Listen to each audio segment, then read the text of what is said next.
Hello and welcome. I'm Jeffrey Mishlove. Today we're going to examine the nature of time and the relationship between time and the human mind. With me in the studio is Terence McKenna, a specialist in shamanistic traditions and also hallucinogens. Terence is the co-author with his brother Dennis of Psilocybin, the Magic Mushroom Grower's Guide, and also The Invisible Landscape, Time, Hallucinogens, and the I Ching. In addition, he is the developer of a computer software program called TimeWave Zero and is the founder of Botanical Dimensions, a non-profit organization devoted to preserving hallucinogenic plants as used by native peoples throughout the world. Welcome, Terence. It's a pleasure to be here. It's a pleasure to be with you again. You know, shamanistic peoples and early peoples throughout the entire world have all been involved in systems of what we call divination. It could be throwing bones or using the I Ching or looking at the entrails of animals or clouds of smoke, but each system seemed to involve some sort of a unique way of linking the human mind with the very nature of time itself in order to understand cycles of time and understand, perhaps even to predict the future. Yes, well, it's certainly true that pre-literate and Aboriginal peoples have had an obsession with time. However, it's an obsession shared by the historical societies as well. Time seems to be the dimension about which we have the greatest anxiety, perhaps because it's the dimension into which we see with the least clarity. Numerous peoples throughout the world have dealt with this lack of clarity as far as time is concerned by developing various methods of divination or sortilege, as it's called. The Maya to this day practice sortilege of a very complicated sort in the highlands of Guatemala. African peoples have complex divinatory systems. And we don't have to even mention the enormous sales of the I Ching and Tarodex and astrology products here in the United States. Yes, the I Ching is the divinatory system ni plus ultra. It seems to very early have captured the imagination of Western Orientalists James Legge and Richard Wilhelm. Their translations made it available to the Western world, and the psychologist Carl Jung, in inventing and discussing the phenomenon that he called synchronicity, popularized the I Ching by using it as an example of this particular phenomenon. And I know in the literature today, especially in transpersonal psychology, there are many psychotherapists who use the I Ching as a regular part of their practice, and parapsychologists have found striking evidence that the coincidences of tossing the coins in the I Ching do have psychological validity. Yes, well, the thing which amazed me about the I Ching and caused me to become so deeply involved with it is this fact that it seems to work against all rational expectation. The carrying out of this random ritualistic activity seems then to give a reading which is in fact applicable to the unique situation. Now, Jung's explanation of this was what he called acausal connectedness or synchronicity. This was simply the idea that it was possible for there to be a coincidence of congruence between an internal state, a psychological state, and an exterior event. An obvious example of this would be you think of someone you haven't thought of for years, and an hour later in the mail a letter arrives from them. And Jung was fascinated by these kinds of apparent coordinations of the interiorized psychic sphere and the exterior three-dimensional objective world. My approach went somewhat deeper than Jung's, in that I felt that I had looked at many divinatory systems with the notion that I was looking at artifacts of culture, productions of the human mind that were to a large degree arbitrary. My involvement with the I Ching led me very slowly and reluctantly to the conclusion that this was not simply a product of a cultural mentality or the stance of a particular people in a time and a place, but rather that the ancient Chinese had somehow gotten a leg up even on modern physics and had produced a theory about time that was in fact objectively possible to correlate with our own experience. In other words, a theory of time much more akin to a physicist's description of it than a shaman's description of it. And you mentioned in your introduction this time wave zero software that we've developed. What we've done is simply to formalize the notion of the Tao, to make a deep study of the mathematics inherent in the structure of the sequence of the I Ching. See, most people are quite familiar with the fact that the I Ching is composed of hexagrams. Hexagrams have 6 lines. They may be broken, they may be unbroken. Less well known is the fact that there is a very ancient tradition, even before the Han Dynasty, of a particular sequence being the correct sequence. It's called the King Wen sequence. And while it has been agreed upon by all scholars commenting on the matter that the King Wen sequence is somehow primary, no one had ever explained how it was ordered. You mean the order of hexagrams from 1 to 64? That's correct. Why is the first one the hexagram with all solid lines? Why is the second one the hexagram with all broken lines? And so forth and so on. I carried out an exhaustive mathematical analysis of the properties of the King Wen sequence and reached a number of conclusions such as it is not a random sequence. It was very, very carefully constructed to conserve certain mathematical goals. For instance, the number of lines that break as you transit from one hexagram to another is arranged and controlled in such a way that when you're all done, you have a ratio of even to odd of 3 to 4.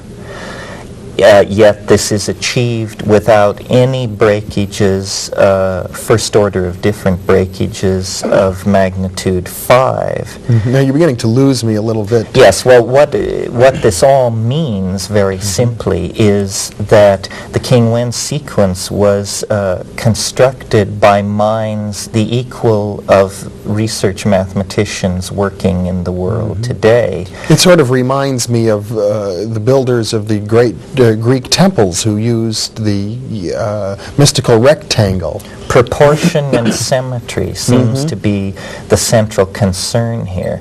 You see, we have inherited from our fascination with Eastern philosophy the idea of Tao. And Tao in the East is a concept which antedates the introduction of Buddhism into China by many, many centuries. Tao is the notion of a flux which comes and goes, a transient medium which builds structures up and pulls them apart according to its internal dynamic. Now, because these notions were introduced to the West by mystics and philosophers and people with an interest in metaphysics, it wasn't immediately grasped that a philosophy of this sort could be a mathematical formalism. That if we're talking about a medium which comes and goes, we're talking about a wave mechanical phenomenon. Well, science in the West for the past 150 years has developed a powerful set of techniques for dealing with wave phenomena. And you seem to be suggesting then that the 64 hexagrams of the I Ching, in their mathematical relationship one to the other as you go through the sequence, describes a waveform. A waveform which is experienced in the world by human beings as time and history. You see, it's almost as though In Western science, we're pretty confident that there are approximately 100 elements, physical elements to matter. That's right, different atoms. That's right, that are incommensurable. They are somehow primary. The Chinese looked not at the world of matter, energy, and space, but the world of time, and carried out a very rigorous analysis of their own perception, and discovered to their amazement that time is actually composed of elements. And as we have then, if I can extrapolate from what you're saying, the periodic table of elements in Western chemistry, which defines not just 100 elements, but a relationship between them, cycles and patterns. Bonding relationships, that's right. Families of chemicals. Right. So we have, in other words, families of ways of looking at time. Well, the hexagrams are the elements in the Chinese physics of time.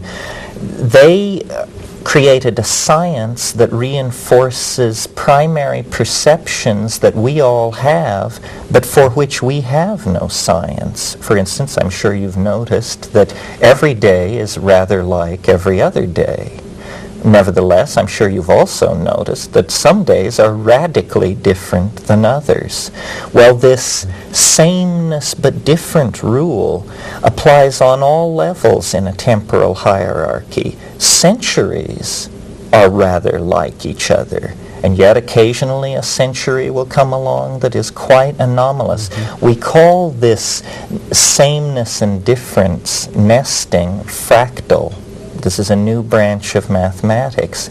And quite simply, what the Chinese discovered circa 3000 BC was the fractal nature of time, that the rules of expression of temporal elements which govern the rise and fall of dynasties also govern the rise and fall of love affairs and moods. Now, you're describing this in mathematical terms, and I'd like to come back and ask you to define the term fractal in a moment, but I'm also curious about how you seem to be going back and forth between something purely quantitative and something qualitative. Well, that's the interesting thing, you see. The Chinese understood that these temporal elements were, in a sense, creating interference patterns with each other, much in the way that pure tones struck out on a keyboard will, through their interference with each other, create a melody. So that, for instance, if I find myself sitting in Hadrian's hamburger joint enjoying a burger, by this theory, there would actually be a relationship between that act and the Emperor Hadrian's campaigns in Britain before the fall of the Roman Empire. This is the amazing thing which James Joyce used and understood in the construction of his literary works, that a man leaving his home in Dublin on a day in 1905 to buy kidneys to fry for breakfast is in some mysterious way actually repeating the peregrinations of the hero Odysseus around the Mediterranean in his campaign to destroy Troy and return to his faithful wife. Allegory is what we're talking about, but allegory has never been taken seriously by science. Analogical reasoning is definitely déclassé in the better laboratories. But in this ancient Chinese way of looking at things, everything was caused by its analogical resonances with past and future events which had the same temporal elements embedded in them.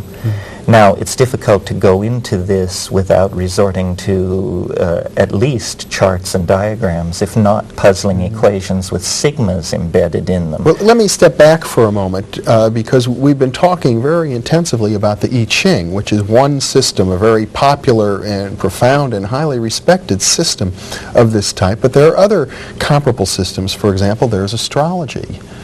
That's right. Astrology is another one of these systems that seeks to define prepotent relationships in nature that can be known by man in order to ease movement into the future. The success of astrology, I think, is borne out by its persistence. It is, after all, one of the most persistent of human intellectual tools. It was developed 4,000 or 5,000 years ago. I think what troubles modern human beings about astrology is that it is a mechanistic system. It's like a group of cogs and wheels which all can turn at given rates, and therefore their end states can be predicted. But then we're dealing again with the nature of nested cycles. Well, we have a strong intuition of free will, Yes. and this is why I think quantum physics, with its probabilistic notion of determinacy, has been so attractive to the modern mind. My conclusions looking at the I Ching have been that it is not possible to know the future, for if it were possible to know it, life would be a determinism, and thinking would be divorced from meaning, and we would be out of business. But what is possible to know about the future is levels of novelty which future states will fulfill by the happenstance of unpredictable events. Now, this is a formal way of saying we know where the road goes, but we don't know what the scenery looks like. I think where the future is concerned, we can know where the road goes, but we cannot know what the scenery will look like. People who have looked at my theory have said, well, these time maps that your computer draws, you're trying to get rid of the future. And as a matter of fact, a map of time no more eliminates the future than a map of South America eliminates the need to go there. It simply gives one a better handle on one's destination. Now, you mentioned quantum physics a moment ago. And Yes. In quantum physics, there are a number of different notions related to the future. One is a notion of multiple universes. Another, The Wheeler notion. yes, and another is a notion of everything is probabilistic. And while we can't know with any certainty what will happen, we can state with various probabilities what the possibilities are. How does this relate to your view of the time in the future? Well, I think that at the macrophysical level, things are rather rigidly determined, with the exception of living organisms. So my interpretation of what biology is and how it relates to quantum physics and time is really biological systems are amplifiers of quantum mechanical indeterminacy. Yes. They are a way of taking the smidgen of indeterminacy that exists at the microphysical level and coaxing it into a kind of macrophysical cascade, which is life, consciousness, and self-reflection. And you see this described in the I Ching. Yes, I think the I Ching is an abstract modeling system for breaking this down to its simplest elements and then seeing how it works. Now, we're accustomed to thinking of science as linear progress from the distant past to the present. What I'm suggesting is that at least in the matter of time, the Chinese of the pre-Han period had a much more true and formally applicable notion of time than we ourselves do. We have failed in our effort to assimilate time into our physics because of our obsession with matter and the release of energy. Now, there are some scholars who suggest that the African Yoruba people, with their system of divination called Ifa, which has a cycle, I think, of 244 or 264 various myths and stories, is even more sophisticated than the I Ching, which has only 64. Have you looked into that? I have looked into it. What makes the I Ching so powerful in my mind is that it appears to be an exact analogy to the mechanism of DNA. Oh. There are 64 codons, which code for amino acids in DNA. There are 64 hexagrams. There are 8 primary hexagrams. There are 8 indispensable amino acids. I felt that really the I Ching is like mankind's best shot at this because it has this reflection in the biological matrix out of which consciousness emerged. In other words, the various ancient divination systems may all reflect a striving of human beings towards this intuitive understanding of the cyclical nature of time and the relationship between mind and the flow of time, and yet the I Ching may have just sort of hit the nail on the head better than the others. Well, it's like looking at a 17th century description of the motion of the planets or a 20th century description. These are basically refinements. But yes, I think that the I Ching represents a primary perception of the organization of mind, time, and matter. And I'll even tell you how I think they got a leg up. I think basically there is a tradition in Central Asia of the so-called stilling the heart techniques vis-a-vis yoga. And these are techniques where vital functions are suppressed. Breathing becomes very minimal. All exterior inputs are suspended. And eventually, I think the Chinese sages who practiced this form of meditation noticed a flux at the center of the stillness, which they called Tao, and which they set out to phenomenologically describe, not knowing whether it was physics, organism, or deity. And they did not prejudge this question. They simply gave a phenomenological description of the transcendental flux that they encountered in states of deep yogic ecstasy. And lo and behold, it turns out that this is the perfect technique for studying time. Time is not a phenomenon where you build machines with 8-kilometer diameters that cost trillions of dollars.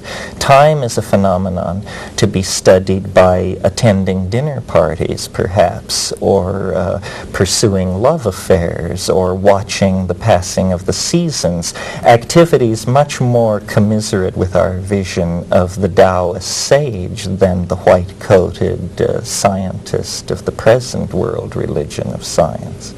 So really, I think it was an involvement in organism and in the human experience. In other words, the laboratory for studying time would not so much be our observatories or our systems of quartz clocks, but rather looking inside of ourselves, observing our own organism. That's exactly precise, and the workings of our own psychology.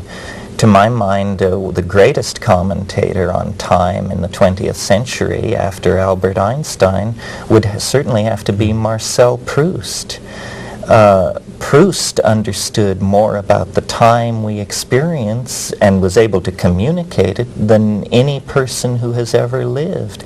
And that's within the confines of what most people consider a fairly effete, highbrow literary project. Swan's Way. Well, the entirety of Remembrance of Things Past. Yes. Yeah.